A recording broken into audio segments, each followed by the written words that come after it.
My question is. Hello. Yeah. But this have opened the discussion. Yeah. And he quoted that Islamicity index. So, and then you say like Islamic values, which West and some countries have adopted. New Zealand is the first on the top, then it comes Netherlands. So, in the introduction, you are implying that some values can be Islamic or Christian or Jewish or anything. How can the human values be Islamic also? So, like the values you said, and then he also continued in discussion. Which are those values which we believe that, okay, these are the values which have West, been adopted by the West, but they are Islamic values? Can I start? Yes. See, if we, because this can be a very long debate, you know, the research, let's restrict our focus to the slide I presented.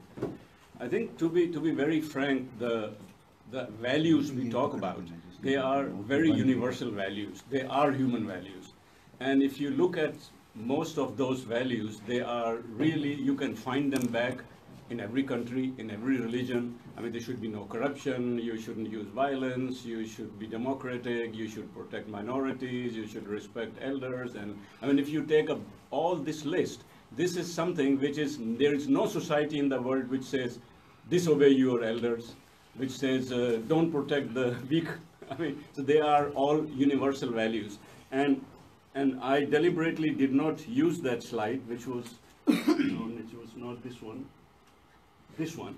This was actually, that's why I gave you the website to go and really check out, because this is exactly what was taken from the internet, from this piece of research. This is what they have tested. So what they talk about, oppressiveness, or unelected, corruption, unjust rulers, inequality before law, unequal opportunities for human development, absence of freedom of choice, etc., etc., etc.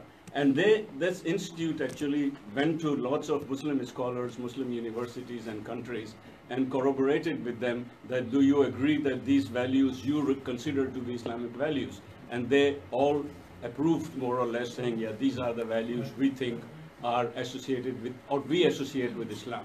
And then they did the research and found that which are the countries which practice those values better than the others. And that's how this ranking came up. You want to add something? Well, look, religion does not come in vacuum. Religion itself is a production of the evolution. If you go back in history, as I said, religions were very different. What the norms and values that we call human values, they themselves are the production or product of evolution. For example, if we have Third World War and 20-30 people left on the planet, we are going to have very different values then. We have to go back and reconsider each and every morality, each and every ethic value, each and every society, each and every religion. We'll consider everything. For example, if you today, science tells you that a neutron star is going to absorb us, kill us in next 20, 30 years. In these 30 years, the economic values of the world would be changed, the religious values of the world would be changed, the social norms would be changed, ethical values would be, everything would be changed.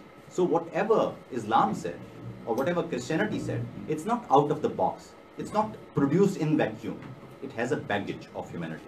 So every religion comes up with the ideas which were already there, scattered ideas, and then they make them according to one system. They give them a systematic or sophistication to make the society, work better, or to organize the society.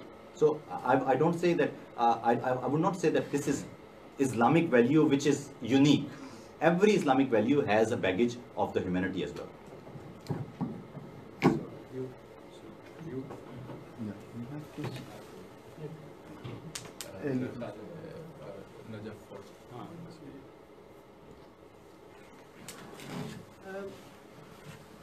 Well, I wanted to ask, Islam is actually a closed system.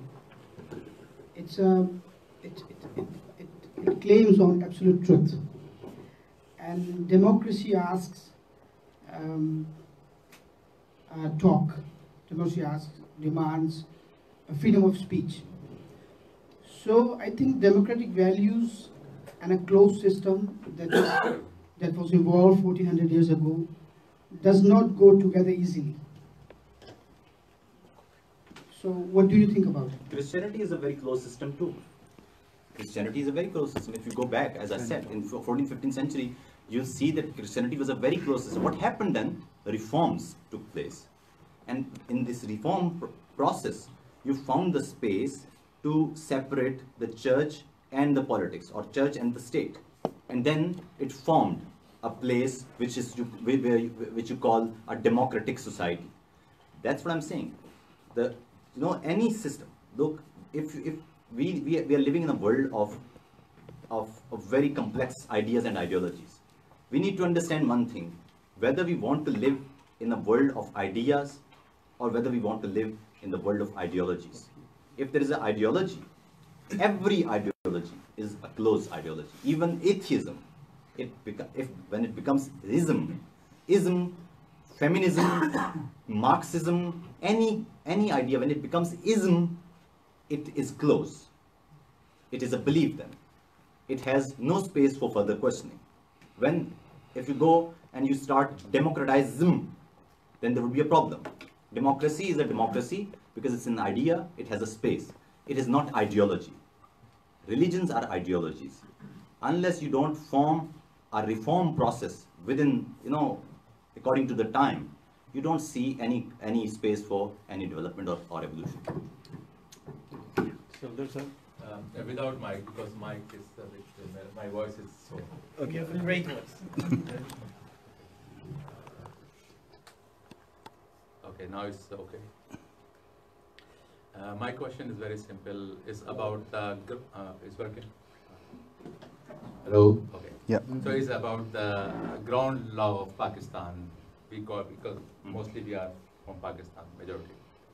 So we call it Qaraardad-e-Maqasid, and it's clearly saying every law should be produced or made according to Islam. It must not clash Islamic value. There is no interpretation what Islamic values are. So this law, I think one of the reasons we can't go through the experience of democracy. And my personal opinion is completely my personal opinion. No religions are anti-democracy, democratic forces. And West enjoying democracy because they have separated the church and the politicians. But in Pakistan, we are not ready to do it. So how Pakistan will go through the real democracy? I think I have the whole discussion was the answer. I told you, and you're talking about a society of 14th or 13th century. So that's how it is. In 13th or 14th century, or till 15th century, the European society was absolutely having the same Qaraardad-e-Maqasid. So this Qaraardad-e-Maqasid was there. So it was not democratic. We need constitution. In every nation state, you have a constitution to protect those who cannot be protected in majority's voice. So you need constitution to protect minority from majority. In Pakistan, you have a constitution which protects majority from minority. And that was exactly taking place or happening in Europe in 13th, 14th, or even what you call dark ages.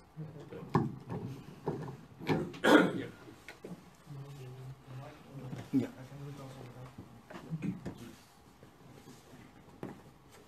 Thank you for your lecture. I had a question actually about the statement you made regarding Islam, that it doesn't have a central body. The question is actually that, in my opinion, as far I taught and learned, actually from the migration of the Prophet Muhammad to Medina, upon the abolition of the Ottoman state in 1924, actually there was always a central body that was accepted by the vast majority of the Muslims. this is now a period of 80 years, maybe. What is it? 80, almost 100 years. Muslims don't have such a state. So the vast majority of the history of the Muslims, they had a central body. Having said that, you made a comparison between the Christians in Europe and said that there was an oppressive Christian regime over there, and when they moved to secularism, things went better. But can we make a comparison with that Christianity to Islam, or to Islam actually? Because also when there was a Christian regime over there, there was also an Islamic regime in the Islamic countries. There are even some scriptures of Jews who flew from Spain because it was too oppressive over there, to, for example, the Ottoman Empire, because they could exercise their religion over there, they could live as citizens over there, and they could just practice their religion over there. So, and also the development, the scientific development in the Islamic world was much greater back then in the Islamic world compared to the Christian world. So I think is a comparison you make between the Christians in Europe and the Muslims in the Middle East, Asia, is that a valid one?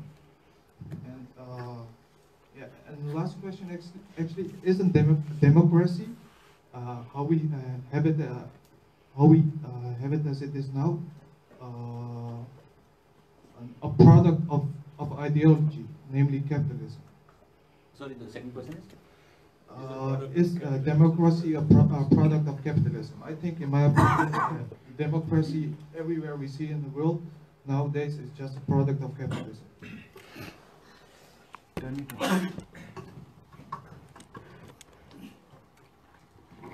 Well, first of all, I mean, comparison between Christianity and Islam. Well, I mean,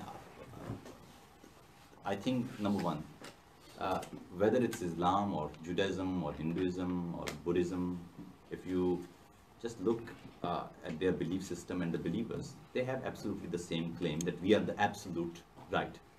Now, as a scientist, I can tell you that universe, according to Stephen Hawking, universe does not allow perfection.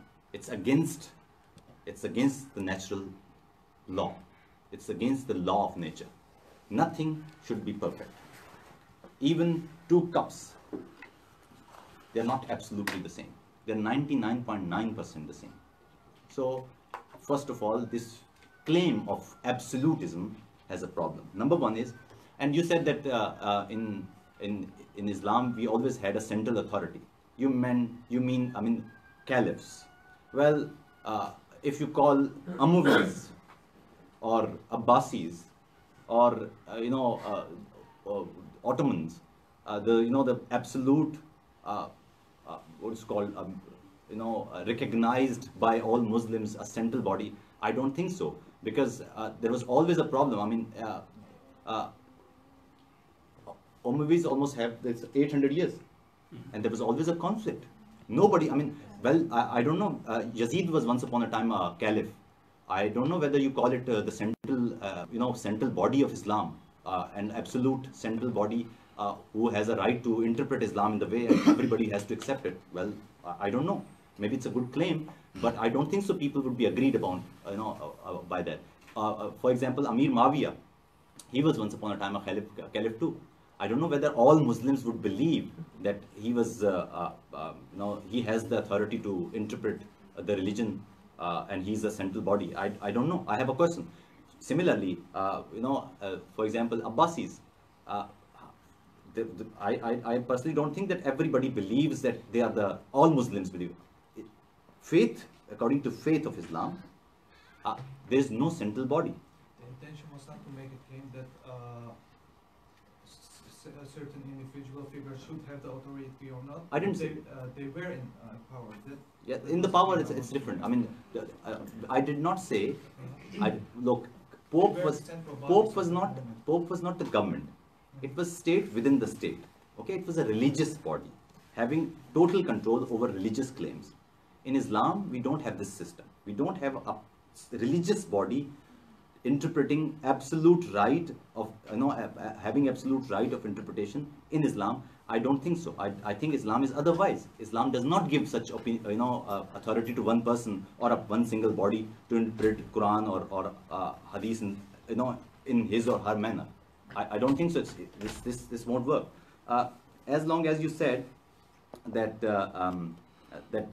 non-Muslims were enjoying their freedom in Islamic world.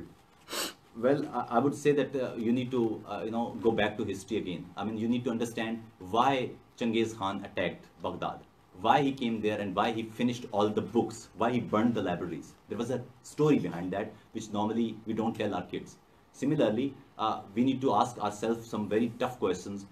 There were, at the time of Islam, there were lots of Christians and Jews in Makkah and Medina, the holy sites that we have. Where are they? What happened to them? There are lots of Christians and other people there.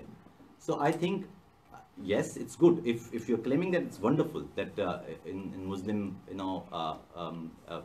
areas, people are living in minorities are enjoying their freedom. Very nice. But I think if you go back to history, we have some very bitter truth and claims as well, or events as well. Plus, at the same time, I would not call those regimes Islamic regimes. I mean, I don't know. Yazid and other, Banu Umayyah and Banu Abbas, I don't know how to call them absolute Islamic or Muslim, leaders. They have huge, burden of history on their shoulder. They have destroyed the, some very, very basic norms of Islam. So I think it would be a very difficult claim. So you said that democracy is a product of capitalism. Democracy has a different history. Okay, of course, in capitalism, democracy flourished because capitalism needs such ideas. Of course, Marxism had a very different. Marxism, when I say Marxism, it's USSR, which is not Marxism. It's also state capitalism. Anyways, Marxism was never originally practiced somewhere. However, having said that, we need to understand one thing, whether this idea is good idea or a bad idea. Or do we have any alternative to democracy? I mean, democracy tells you whether you are a capitalist society or Islamic society or even Marxist society. Simple idea is that people of that area should have the right to decide their destiny or not. It's a simple idea.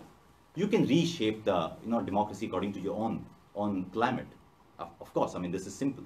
US democracy is a very different democracy than European democracy, and European democracy is different than Malaysian democracy. Of course, according to their own calamities, they have decided their own ways. But actually, do we need to ask people or not? For example, when we say that we need Islamic system, well, very good, you need Islamic system. How to choose caliph? How? There used to be a system like BET, it was like a voting system. Voting system? During the Muslim era, yes. So it's again voting system. Yeah. No, it was a voting system. Yes, so it's again democracy. I mean, so I'm saying Islam has the democracy. That's what I'm saying. I mean, that's what I'm saying. So now you said that capitalism is, you said that democracy is the product of capitalism. At the same time, we heard that democracy is also a product of Islam. And then before that, democracy was also a product of Christianity and Greece too. I asked that question because you thought that when it's becoming an ideology, when something comes from ideology, then it becomes dangerous, or we shouldn't have that, and it should maybe be the idea instead of the ideology. So that's why I asked. No, I said that questions should always be there. Questions should be there. We should not consider anything perfect. No. We need to have a space for dialogue. We need to have a space for evolution. If we stop it, I mean, if we say that, for example, in science, we never have absolute answer. In science, we call it highly likely, highly likely, plausible, highly plausible. If you jump from 35th floor, science would say it's highly likely you'll die. It will never say that you'll die. Never. It's not science domain. maybe, I mean, there are 0.0000001% chances you can survive. So science would never say, science would neither refute God nor accept God. Science would never say there is no God. Science would never say there is God. So it's always a space for discussion, and I think it's a very healthy sign. Keep asking the question. Even science always has the space to question its own basic laws. You can even go today, start researching, and change the thermodynamics. Of course, you can do it. Science would never stop you. Your question? Oh, you have the mic. Go ahead. Go ahead. Yeah. No, go ahead. It's okay. During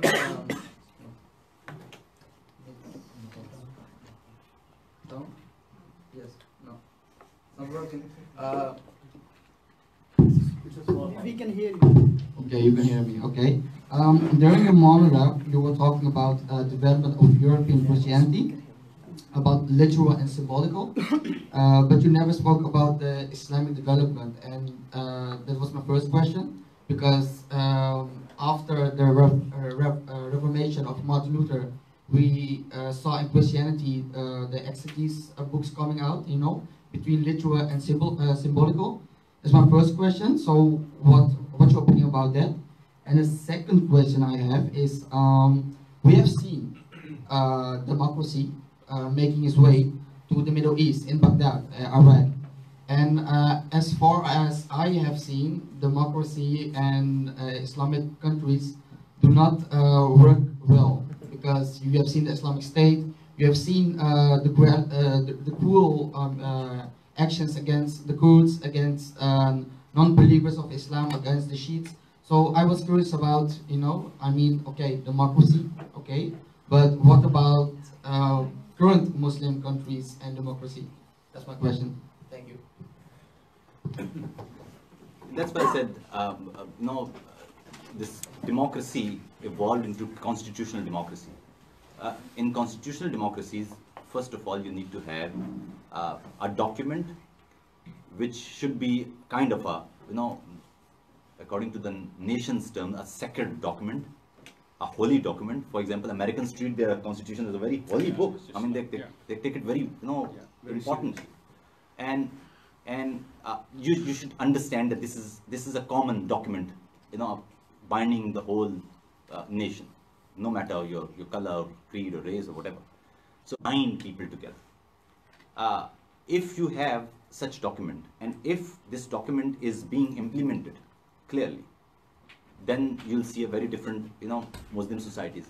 Unfortunately, in Muslim countries, there's a problem. Some of them do have a document, but they don't have any respect for the document.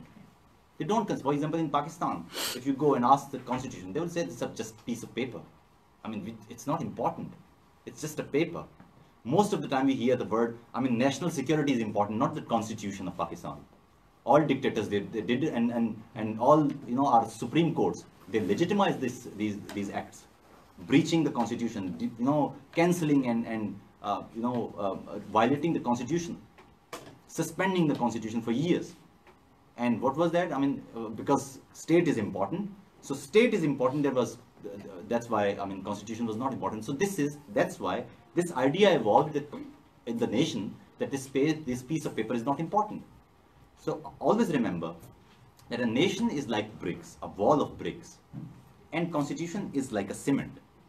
If you break this cement, it means that you are making a space to isolate or to divide the different bricks.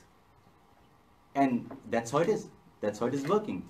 Whenever something happened to the constitution in any country, including Pakistan, you saw some destruction, whether geographically or ideologically or socially.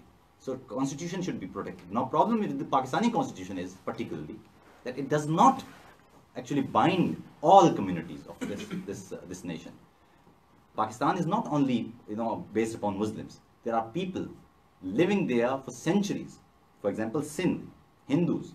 They're not living there for from 47. Thousands. They are living there from from Mohenjo-daro civilization.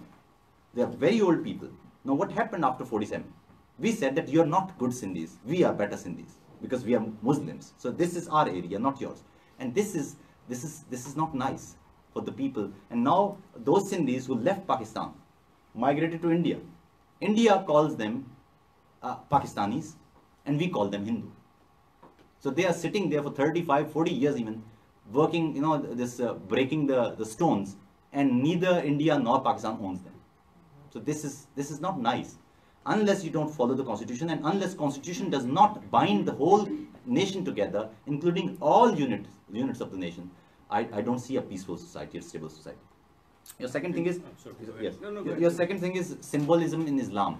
Well, I think in Islam, so far we did not see, or we did not have space for, clear reformation. The way we saw in Christianity, the way we saw in other religions, there were clear reformation, clear reforms.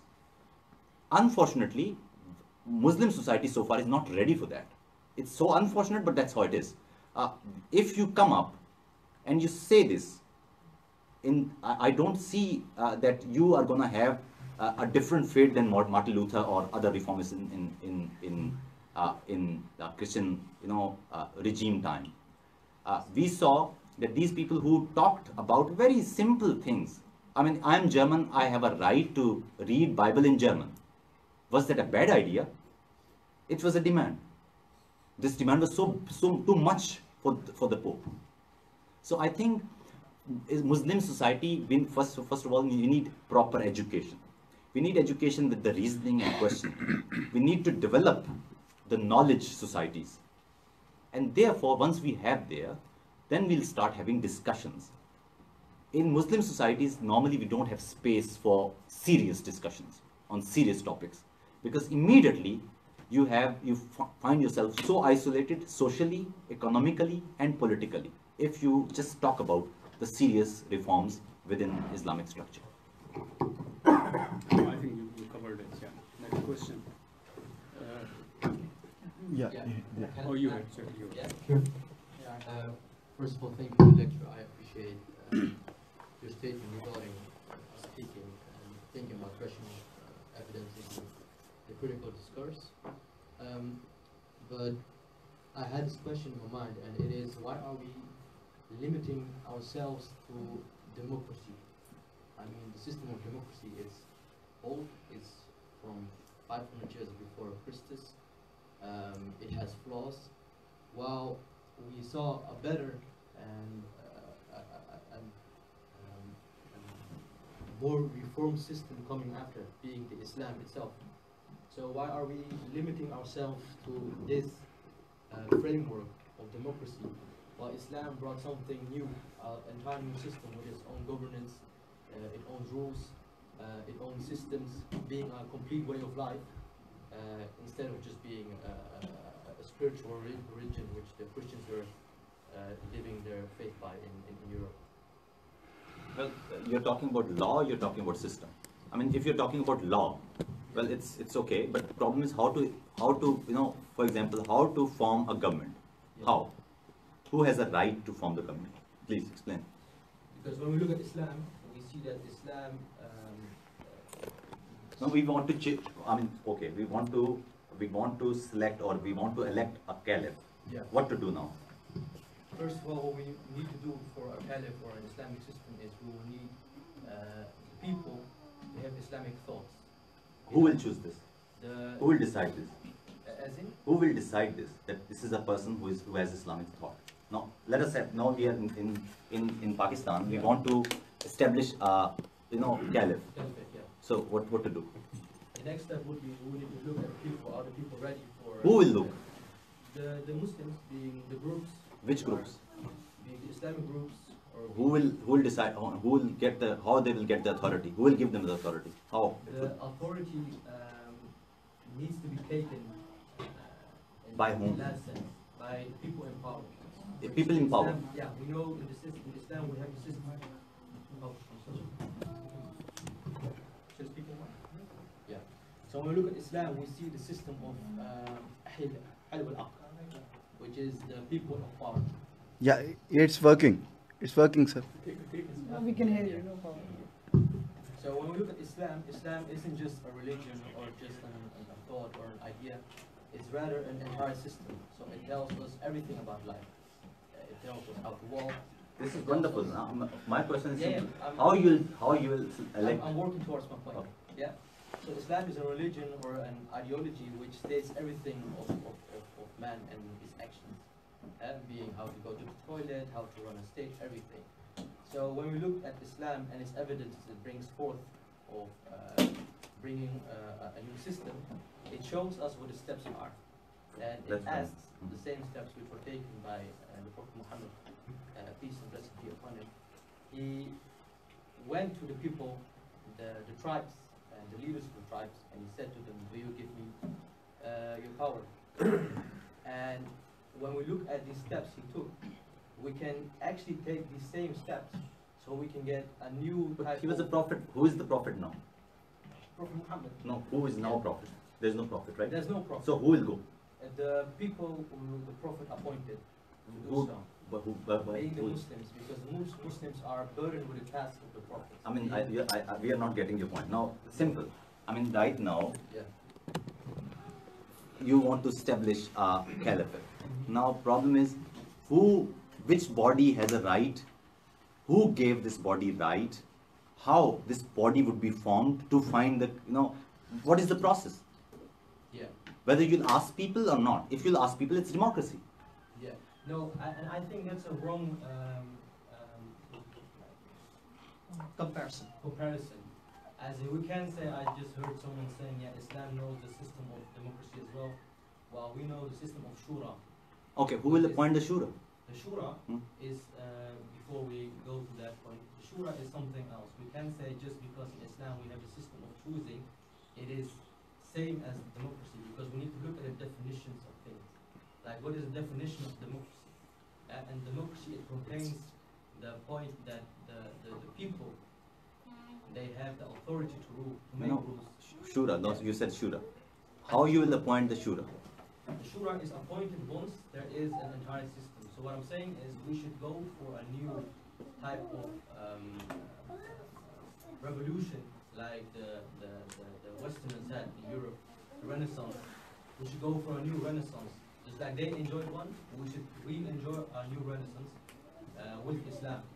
So that's my point. But I'm just saying. So you want the enlightenment of Pakistan, of Islam, no, enlightenment no, of Islam. Yeah, So- Islam and the Muslim world and the world itself. But in Renaissance, if you know, in Renaissance of Europe was the reasoning and questioning.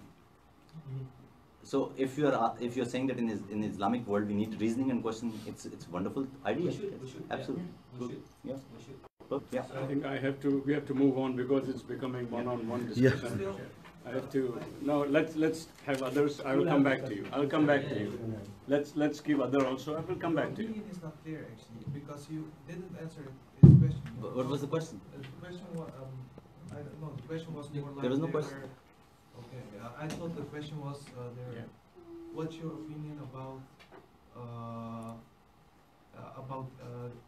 democracy compared to Islam? Are they are two separate systems? So that's why I said that whether you're talking about law, which is called Sharia, or you're talking about system. Democracy is a system, how to implement something.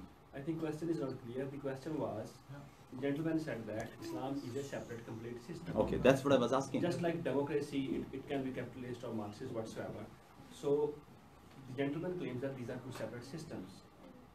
Why don't you go beyond the democratic system? Yeah, why are we limiting ourselves? So that was the question. Yeah, well, if you'll come up with a system, Yeah.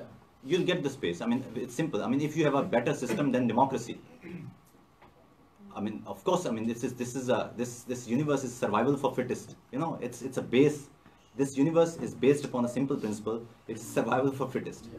So if your idea is strong enough to defeat democracy, it will emerge. Otherwise, democracy will defeat your idea. And that's what we should aim for. That's my point. Like, we should look out of the box, instead of limiting ourselves to democracy and its framework and everything it brings with it. No, I mean, I would say that please write an article, write a research article, present your ideas that this would be the system. That's how we'll choose the caliphs. That's how we will run the, that's how we'll elect the shura. Presented, maybe it's better than democracy, and maybe It's people, better than the constitution. maybe it's better. I mean, then maybe the whole world would shift from democracy to your system. But then, I mean, you need to have a system first.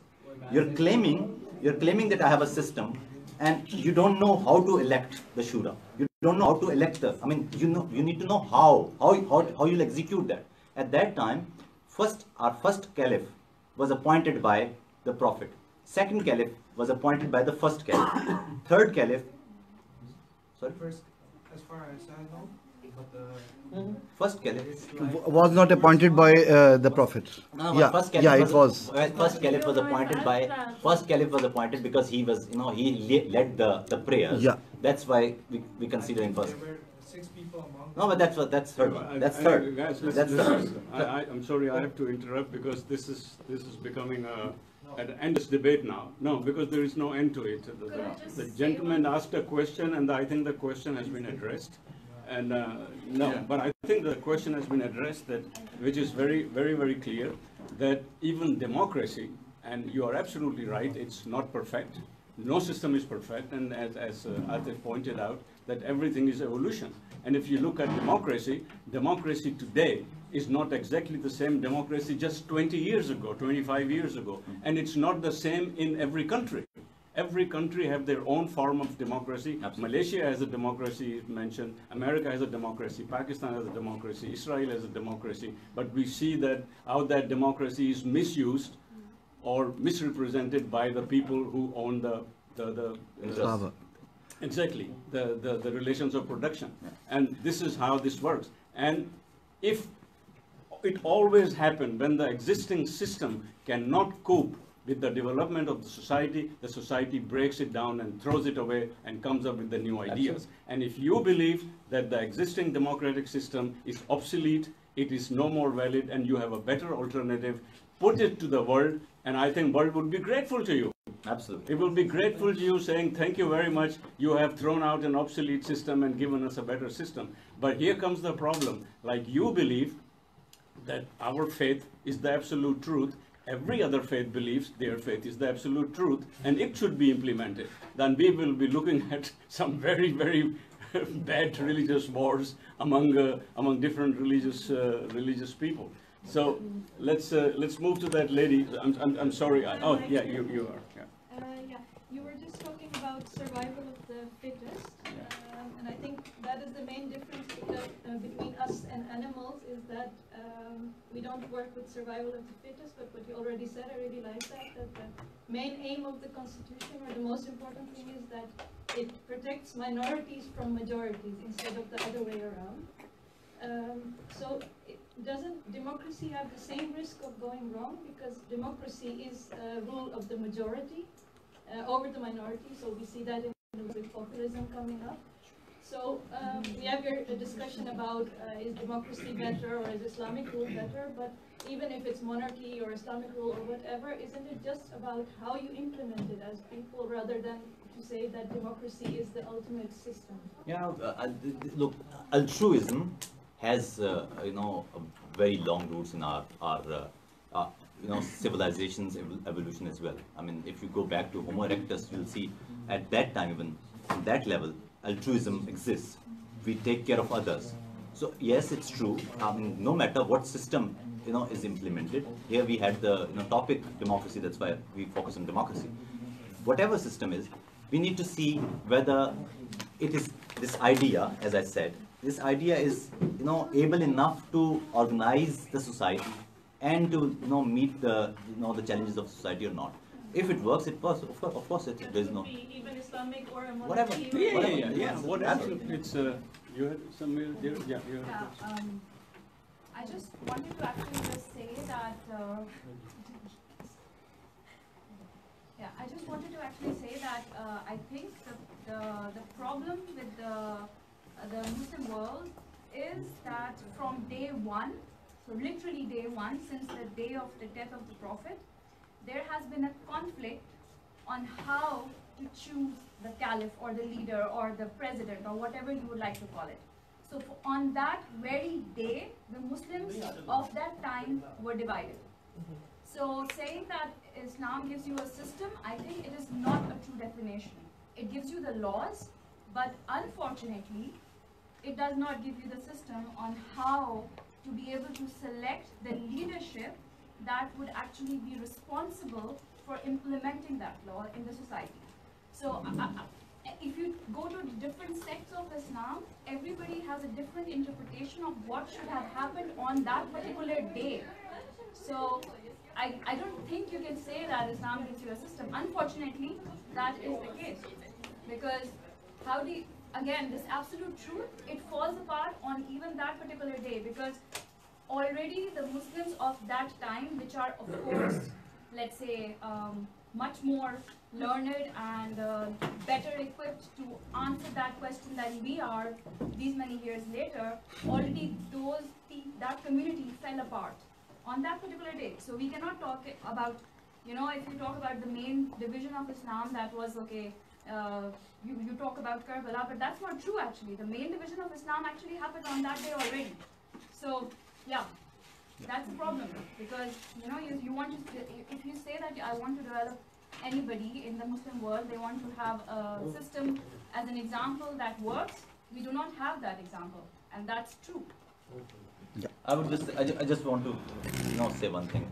I mean, as a human, our claim is that we are the best creature. Then on the personal level, we call it that we have the best religion. And even if you just break down it, I have the best sect, I belong to the best place, I have the best country, because I told you that it's all about the myths and the history of myths. That's how it is. We believe that we are the best of best. But if you go and check the colonies of ants, or the structure of honeybees, you'll see, maybe if you go and you be part of them, they'll be having the same claim. We don't know. If you go and sit with Hindus, they have absolute great claim. Absolute great. They don't even consider you equal to them. Christians so. I mean, if you sit with a proper Christian, he will tell you that I have the best, best of the best religion. He will not even think about that there could be a possibility of any other idea. That's the issue. We need to open up ourselves to receive ideas and to contribute in the discussion. Public sphere should be filled with the diverse ideas. Yeah, he had a question over there. Azim. Azim, you had a question? Yes, I have a question. Okay. Yeah, Azim. Here's the mic. Oh, you have the mic. Okay. No, it's fine. My voice is loud enough. So first of all, to address the young gentleman's question up there on if he has like a better idea than the world can impose it, I'd like to reject that premise, because first of all, a democracy has been monopolized, and I think we're all clear that even if we do have something that is better, inherently we're all unconscious buying into this system of the bourgeois, saying that capitalism is the best, democracy is the best. It might not be the case, but that's what we inherently believe. But here's my question. My question is that earlier you said free speech does not encompass hate speech, but I'd like to beg to differ.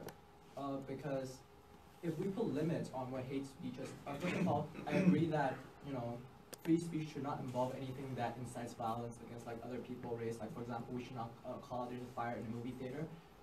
That could hurt someone, and that's not permitted in free speech. But then however, hate speech, by drawing limits, by framing what we're able to say in particular context, that is to an extent that the government is imposing what we're able to say and not say. Yeah, that's true. I mean, there's a huge gray area. I mean, this discussion was not about hate speech and free speech. That's why I didn't focus on that. Of course, that's my area of research. I was just telling you, generally that we need to have the free speech in our societies. We need to have a discussion on different or diverse topics. That we need. Of course, I mean, you have to draw lines all the time according to your own environments every time over the centuries to define what, on what, extent, to what extent you cannot speak. For example, promoting violence or promoting terrorism, right now it comes under the hate speech. Maybe later we'll have a different line, or maybe, of course, you cannot have a clear division between free speech and hate speech. There would be a huge gray area, and I think, as I said, that there is no absolute. This universe does not allow absolutism. It's based upon the proximities. So I think this discussion has no end. Gray area would stay always there. There would be always a gray area between free speech and hate speech, and we'll keep discussing on that. Yes, I have a question. No, actually, I don't have a question. I have more of a statement, and that is in this discussion we are constantly talking about that the religion in itself is something absolute, and I actually don't agree on this. It's actually a kind of a paradox, meaning that in essence it is true. So if you have a religion, you believe that your religion is right, and all the other religions are wrong. But I think where the difference comes is in the theological view that we give to our religion. Like if you, for example, look at the Sikhs believe that what they believe is true, but they believe that what others believe can also lead you to God. Meaning that in their theological view they are paleo-conservative, and by stating that that religion is something absolute, and that our religion, if I would say my religion is true and somebody else would say their religion is true, we are actually building, together we're building this neoconservatism, which doesn't leave room for others, so to say. So religion in itself can be absolute, but I think it's the theological view we give to it that allows it to either be absolute or non-absolute at the same time, creating this paradox. And also I had something else which I should have mentioned earlier when it was still being discussed. And that was that we defined democracy and religion as two different things, that if they become too close together they would collide instead of just interact. But I think this is also in essence, I'm not quite sure, but I believe kind of in essence that this is wrong, in the sense that democracy is something that works in an overkoepelende way into a bigger system. So you have a bigger system, and there overarching. Yes, true. So for example, in our democracy, we're always limited to our rules and to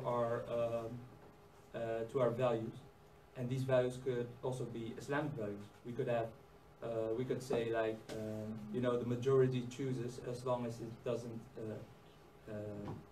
collide with our Islamic values. But you could also replace the word Islamic with humanity, or with our human values.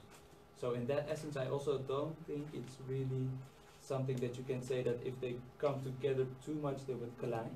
It's more how we manage to merge them in a successful way, and if that is possible. Maybe it's not possible, maybe it is, I don't know. Yeah, well, I mean, democracy tells you that how to rule. Democracy gives you the power to create or make laws for yourself. If you have a democracy, and at the same time you have constitutional binding that you cannot, a people of that area does not have power to create laws for themselves, but we have already a book which has laws. So the right to make the laws for as a nation for myself, or you have already the book of law and I have no power to change it.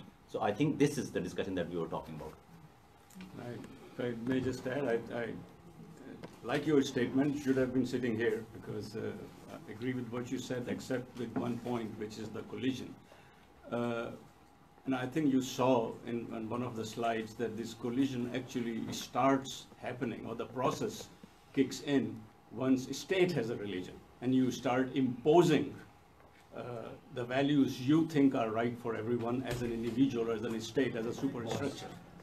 And I think that is where the collision process starts. Otherwise, what you said is fantastic. If you have a system, or if you have ideas that have right or that have space for the other idea, of course it's fine. Absolutely, that's great. You want to say something? Yeah, basically upon. That will be the last one then. Then I have to run. I'll then do the closing in 5 minutes. The question is basically that we are I'm getting the feeling that when you talk about religion or states that are based on a religion or something, they impose a certain idea on the society. But isn't it in some kind of way also the same in the democratic states that exist nowadays?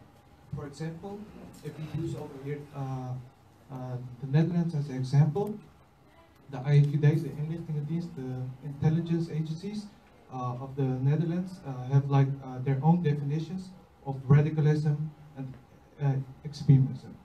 If you look at those definitions, and everyone can look them up, it basically comes to the point that you are radical or extremism if you don't think in the same way as the democratic people think, or if you don't think in a democratic way. Isn't that imposing in a certain kind of way also? And also, one kind of philosophical question. You told that there's no absolute limit in the universe. Isn't that the absolute claim in itself? Yeah. This is not. No. Even this is not. That's how it is. Even this is not. So I would say that. Turn it off. I would say that we have a problem of collective punishment. I mean, that's how it is. But I think this has also long roots in our human development and human evolution, and it's very natural as well. This is not the best thing, but that's what we know. That's our normal behavior is. For example, we label things and we generalize things to understand. We make stereotypes. That's how it is. That's how we understand. Of course, it's wrong, but we do it all the time. For example, if I'm going on the street and I saw, for example, a white guy attacks me on the basis of my color, and then second day I'm walking in another street and this happens the same, and then I hear a news that a white guy is attacking a brown person or black person. So automatically, once I'll go out, I'll be having a skeptical eye on all white people. That's how it is. Although it's wrong, but that's how that's how our human creatures are. That's how we condition. Yeah. This is how it is. So yes, you said that intelligence agencies now have huge power over what is called this controlling people, checking people, spying people. Yes, but it has also a history. From 9/11, September 11, Yeah. we saw that how Western societies felt threatened by certain ideas, and then they started labelizing or stereotyping all. There was hardly any checking at the airports. That's how it is. Now what to do?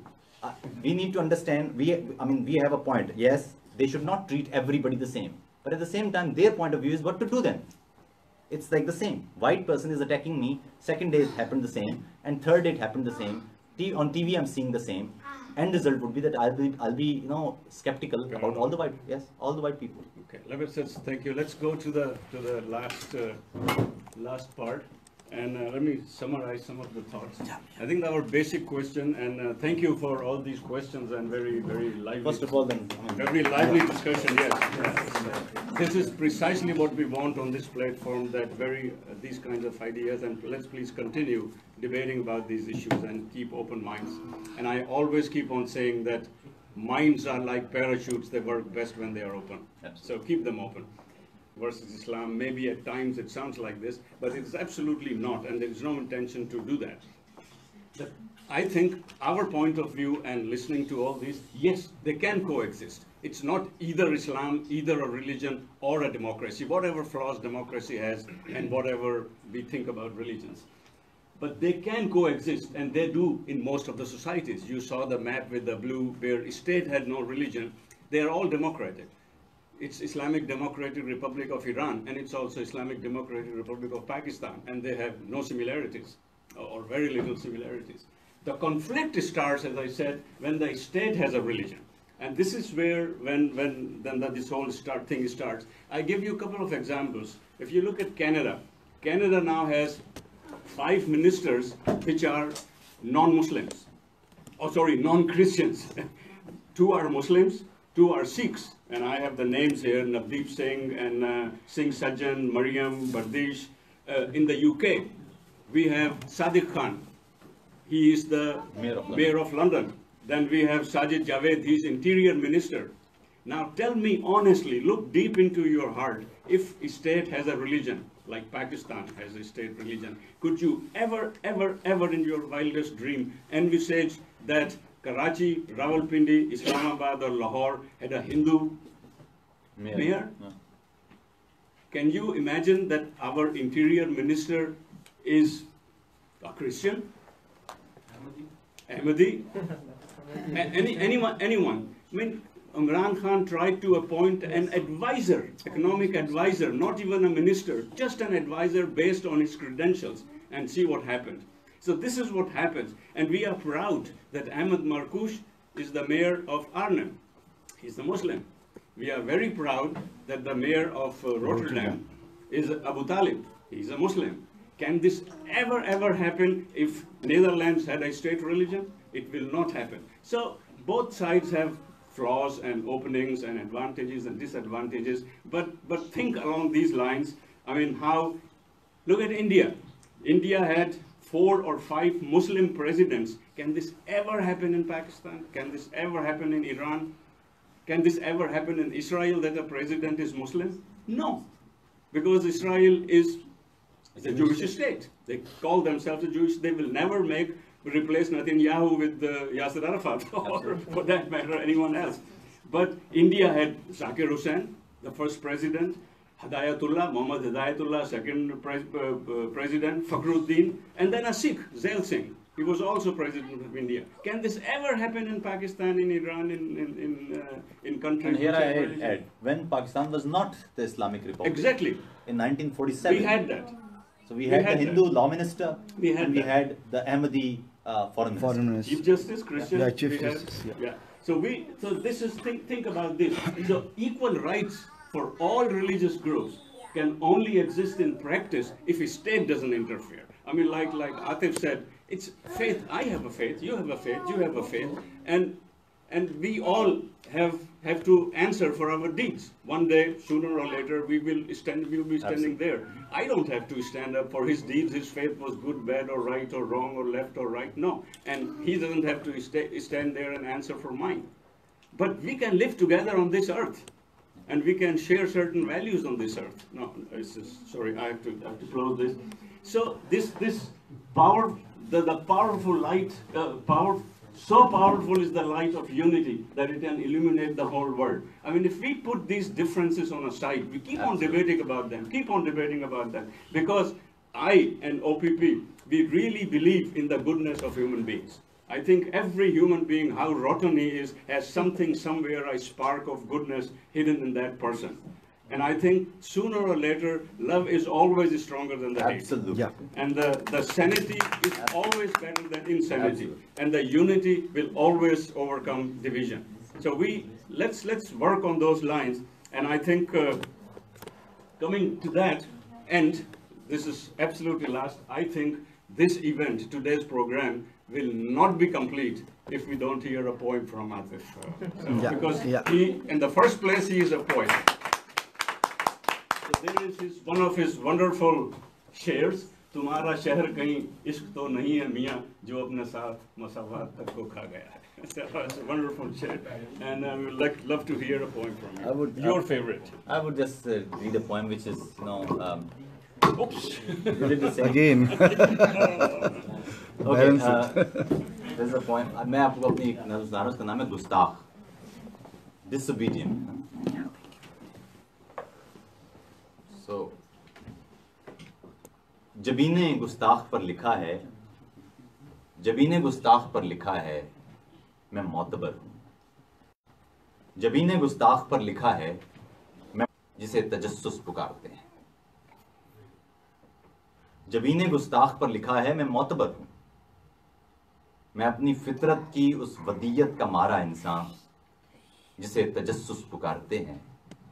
میں اپنے ہونے سے اس کے ہونے کے پیچ و خم میں بھٹک رہا ہوں، مگر میں اس شہر سے نہیں ہوں جہاں پہ رفت شعور کی ہے، جہاں سوالات معتبر ہیں. میرا تعلق تو دین فطرت سے ہے جو مجھ کو سوال کرنے، نظر اٹھانے، جہانے ذات و ممات کو جستجو بنانے کا معترف ہے. مگر میں اس شہر میں ہوں جس میں شعور فطرت کا راستہ ہی بے رہ روی ہے، جہاں عقائد شعور و معنی کے راستے میں رکاوٹیں ہیں، جہاں شریعت سوال کرنے، نظر اٹھانے، جہانے ذات و ممات کو جستجو بنانے کو کفر کہتی ہے اور گستاخ مانتی ہے. یہ عہد بدقسمتی ہے شاید، زباں اسے بھی ہے اب میسر جو حرف و معنی سے بے خبر ہے، جیسے زباں کی پیچیدگی کا احساس تک نہیں ہے. یہ لفظ تو ارتقاء کی راہ پر ہر ایک منزل پہ ہم قدم تھے، سمیری تہذیب سے بھی پہلے، ہر ایک مروج زباں کی تعویل سے بھی پہلے، ہر ایک عقیدہ ہاؤ ہو سے، قرآن و انجیل سے بھی پہلے، کہ جب تصور فقط تصاویر بن رہے تھے، مگر یہ اشکال اصل میں لفظ تھیں جو ہم سے ہزاروں صدیوں کے فاصلے پر بھی گفتگو ہیں.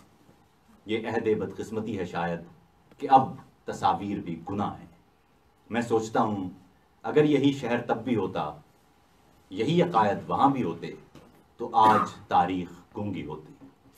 سو پہلا تصویر ساز انسان، وہ ایک مصور، وہ ایک گستاخ، ہر خدا سے، ہر ایک عقیدے، ہر ایک مذہب سے معتبر تھا. جبین گستاخ پر لکھا ہے میں معتبر ہوں. واہ واہ. So we round this up and thank you very much for being here. Stay here, have another coffee or biscuit and spread yourself in groups, have discussion, debate, but don't hit each other. That's all. And please don't forget to donate whatever you want to. Thank you.